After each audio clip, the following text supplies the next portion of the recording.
Several Norse sources mentions a battle that supposedly took place on the ice of Scandinavia's largest lake, Vänern.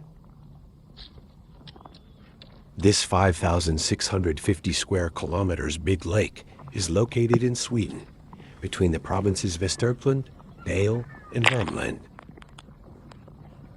It is fed by several rivers, the largest of which are Klarälven, and runs up to the sea on the Swedish west coast via the river Göta älv. The battle is thought to have happened sometime between year 516 and 535 CE. The battle is mentioned in the Prose Edda, Ynglinga Saga, and Skjöldunga Saga. The same conflict is also featured in Beowulf. But here the battle isn't on Lake Vänern.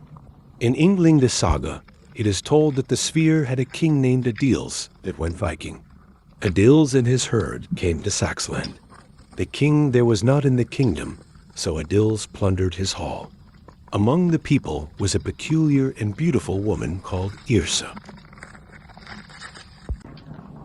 She was wise and spoke well, and good in every way. The men liked her, and Adils liked her even more. She became queen in Svitjod. At this time, King Helge Havdinsson ruled in Haledra.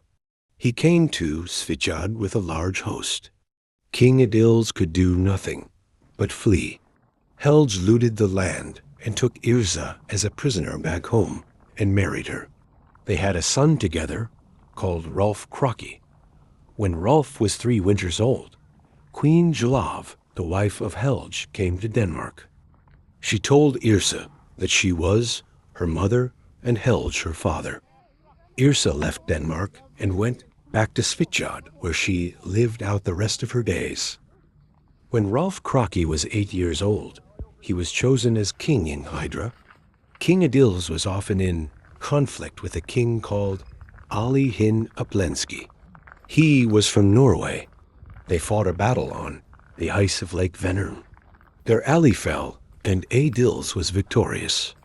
About this battle a lot is told in the Skjöldung Saga, but also how Rolf came to Uppsala. Then Rolf sowed gold on Fyrisvallen. Adils loved horses. His horses were the best in those days. One was called Slangver, and another was Raven. He took them from the dead Ali.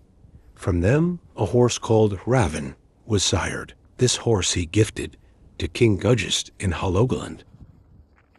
When Gudjist rode the horse, he could not stop until he fell off dead. Adils was participating in Dissablot and rode on a horse in the Dissahall.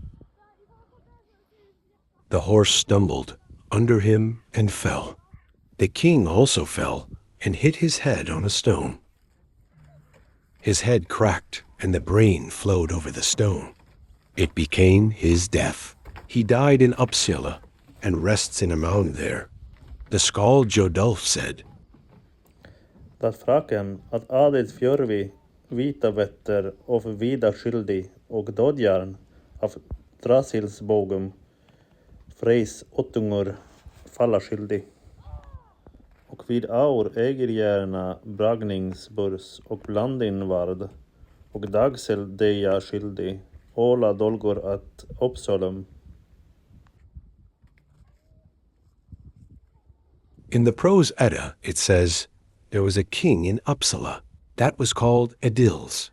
He was married to Rolf Kraki's mother Yrsa. Adils was at war with a king called Ali, who was a ruler of Norway. They fixed a battle on the ice of a lake called Vänern. Adils asked Rolf for assistance. He promised them all payment, and Rolf would get to choose 3 treasures from Sweden. Rolf was unable to attend himself because he was at war with the Saxons. But he sent 12 berserkers. Among them were Odvar Bjarki, Hjalti the Gallant, Vitsert the Bold, Vot, Vesedi, the brothers Svipdag and Begid. During the battle, King Ali and most of his army fell. Adils took from his dead body the helmet Hildisvin and the horse Raffen. The berserkers were supposed to be awarded 3 pounds of gold each. The men wanted to choose 3 treasures for their master: the helmet, Hildegold, the mailcoat, Finnislife, and gold ring Sviagris. Adils would not give them the promised pay, which led to future hostilities.